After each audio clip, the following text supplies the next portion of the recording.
Lithuania's Prime Minister recently said he will resign if his Euro adoption campaign fails. Lithuania was the only one of the Baltics which was rejected due to its inflation problems. I am joined by Zygimantas Mauricas, Chief Economist at Nordea in Vilnius. So do you think the campaign will be successful and we will see Lithuania join the Euro on January 1st of next year? And of course, how beneficial do you think it will be for the Lithuanian economy? In fact, looking just from the technical standpoint, meaning meeting Maastricht criteria, there is close to 100% that Lithuania will be eligible to adopt euro. So from the technical standpoint, Lithuania, there is a very, very high probability. I mean, basically 100%, because our inflation is now less than required by euro convergence criteria, and our budget deficit of last year, 2013, we still don't have final data, but the revenues were better than expected, than planned. So I would think that there is almost 100% chance that Lithuania will meet those criteria. So the only remaining risk is sustainability of those criteria. Our constitutional court told that reduction of pensions and wages of state employees were not in line with our constitution. So they were not proportionally reduced. So just the same situation as in Portugal, for example. And now our government needs to compensate that.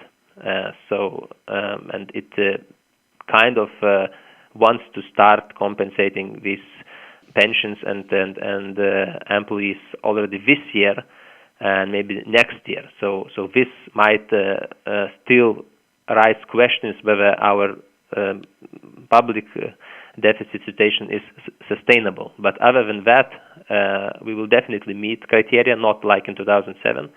And the sustainability, even though it may still be a question, I think there is a very, very high chance that still Lithuania will manage to convince Europe that we are going to the right direction.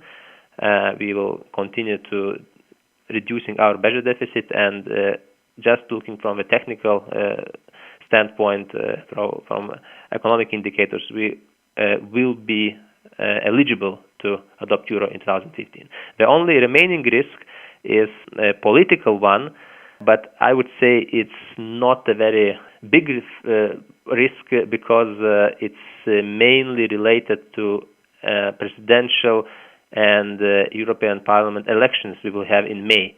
So basically, the opposition that says that maybe Lithuania shouldn't join euro is just those are basically announcements are mainly political ones. So I think that and politically there is pretty strong support for this project, and that's why my estimate is that it's 95% that Lithuania will join euro in 2015.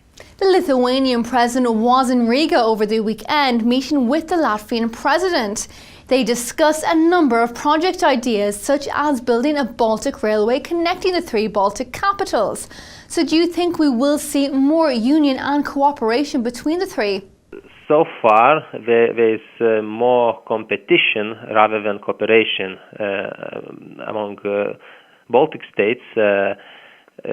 Yes, another question, is it necessarily bad? Maybe not sometimes, because the competition sometimes can get really good results. But regarding the projects, especially regional projects, then we are not so far have been very successful actually in coordinating our actions.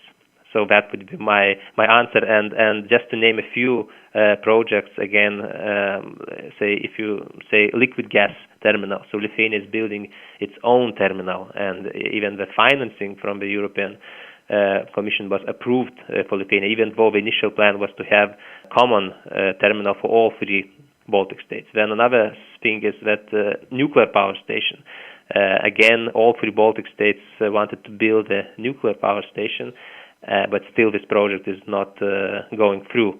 And Rail Baltic is another good example when time is running actually out, so we are left just 3-4 months to decide among ourselves, but still there are still some issues and discussions, and everyone is pulling into its own side. I mean, there could be more cooperation, especially regarding those regional projects, infrastructure projects. Thank you very much. Well, viewers, do stay tuned, and tomorrow I will be conducting the Commodities Corner. See you then.